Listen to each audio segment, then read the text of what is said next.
नमस्कार, ये आकाशवाणी शिमला है। अब आप विनोद कुमार से प्रादेशिक समाचार सुनिए। मुख्यमंत्री सुखविंदर सिंह सुक्खू आपदा प्रभावित मंडी जिले के दौरे के दूसरे दिन आज सराज विधानसभा क्षेत्र के वर्षा प्रभावित क्षेत्रों का दौरा करेंगे और यहां चल रहे राहत व बचाव कार्यों का जायजा लेंगे और वे प्रभावितों से बातचीत भी करेंगे। इससे पहले कल सायं मुख्यमंत्री और नेता प्रतिपक्ष जयराम ठाकुर ने थुनाग बाजार का निरीक्षण किया। मुख्यमंत्री ने कहा कि इस आपदा में सराज विधानसभा क्षेत्र में सबसे ज्यादा नुकसान हुआ है, जिसकी भरपाई कर पाना मुश्किल है। उन्होंने कहा कि जल्द ही वे दिल्ली जाकर मंत्रियों से भी मिलेंगे और प्रदेश के लिए विशेष सहायता पैकेज की मांग करेंगे ताकि प्रभावित परिवारों को राहत प्रदान की जा सके। मंडी जिला में धर्मपुर में आपदा आई, करसोग में आपदा आई, तो सबसे ज्यादा नुकसान जो वो सराज में हुआ है, सैंज में आपदा आई। निश्चित तौर पर हमारे प्रशासन ने बहुत अच्छा कार्य किया है। प्रदेश सरकार ने जिस तेजी से आपदा प्रभावित परिवारों को रिलीफ पहुंचाया है और सबसे बड़ा जो मकसद था कि हम सड़क मार्ग से जुड़े, बक्सियाड़ से थुनाग और थुनाग से जंजाली को जोड़ने में सफल हुए हैं और अब निश्चित तौर पर गाँव के जो लिंक रोड है उनको जोड़ा जाएगा।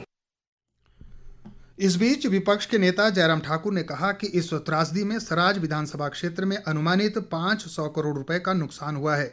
उन्होंने कहा कि मुख्यमंत्री इस आपदा से हुई भरपाई के लिए जो भी प्रस्ताव केंद्र को भेजेंगे, भाजपा उसका समर्थन करेगी। आदरणीय नड्डा जी ने भी इस बात को अनुभव किया कि बहुत ज्यादा नुकसान हुआ है, इस नुकसान की भरपाई करने के लिए वक्त लगेगा और उन्हें इस बात के लिए आश्वासन दिया कि केंद्र के समक्ष जो भी प्रस्ताव नुकसान की भरपाई के लिए प्रस्तुत करेंगे स्टेट गवर्नमेंट के माध्यम से, हम उसमें पूरा सपोर्ट करेंगे। और मुख्यमंत्री जी से मैंने विशेष तौर से इस बात के लिए कहा कि ये बहुत असामान्य स्थिति है, इसलिए प्रोजेक्ट स्पेसिफिक होकर के, एरिया स्पेसिफिक होकर के यहाँ पर बजट आपको देना चाहिए।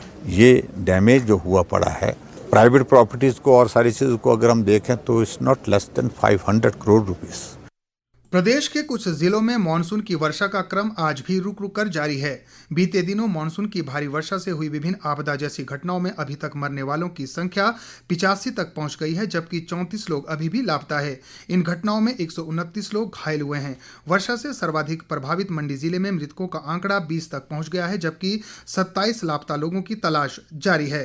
प्रदेश में वर्षा प्रभावित क्षेत्रों में राहत व बचाव कार्य लगातार जारी है। इस बीच मौसम विभाग ने अगले 24 घंटों के दौरान कुछ स्थानों पर भारी वर्षा का येलो अलर्ट जारी किया है। धार्मिक आस्था और साहस के प्रतीक से जुड़ी श्रीखंड महादेव यात्रा आज से शुरू हो गई है। यात्रा का पहला जत्था आज सुबह सिंघाट से रवाना हुआ।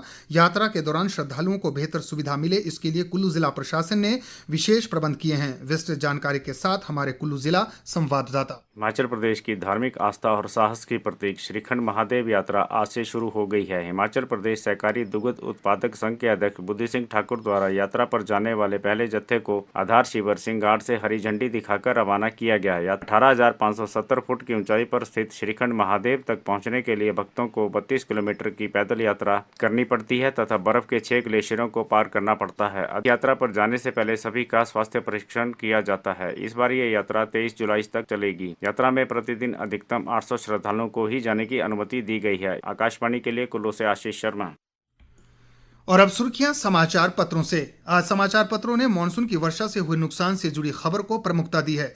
अमर उजाला व हिमाचल दस्तक मुख्यमंत्री के हवाले से लिखता है, आपदा प्रभावितों को घर बनाने के लिए 7 लाख भूमि भी देंगे। पंजाब केसरी केंद्रीय मंत्री जगत प्रकाश नड्डा के बयान को प्रमुखता दी है, आपदा प्रभावितों के पुनर्वास में कोई कसर नहीं छोड़ेंगे। वही दिव्य हिमाचल के शब्द है, केंद्र हिमाचल के साथ खड़ा था और आगे भी खड़ा रहेगा। दैनिक जागरण के अनुसार आपदा राहत पैकेज के लिए एक साथ दिल्ली जाएंगे सुक्खू और जयराम। घाटे में चल रहे एचपीटीडीसी के 14 होटल निजी हाथों में जाएंगे, शीर्षक से दैनिक भास्कर लिखता है, सरकार ने जारी की अधिसूचना, होटल कर्मियों में रोष। इसी के साथ प्रादेशिक समाचार का बुलेटिन समाप्त हुआ। हमारा अगला बुलेटिन आप सुन सकते हैं सुबह 11 बजे। नमस्कार।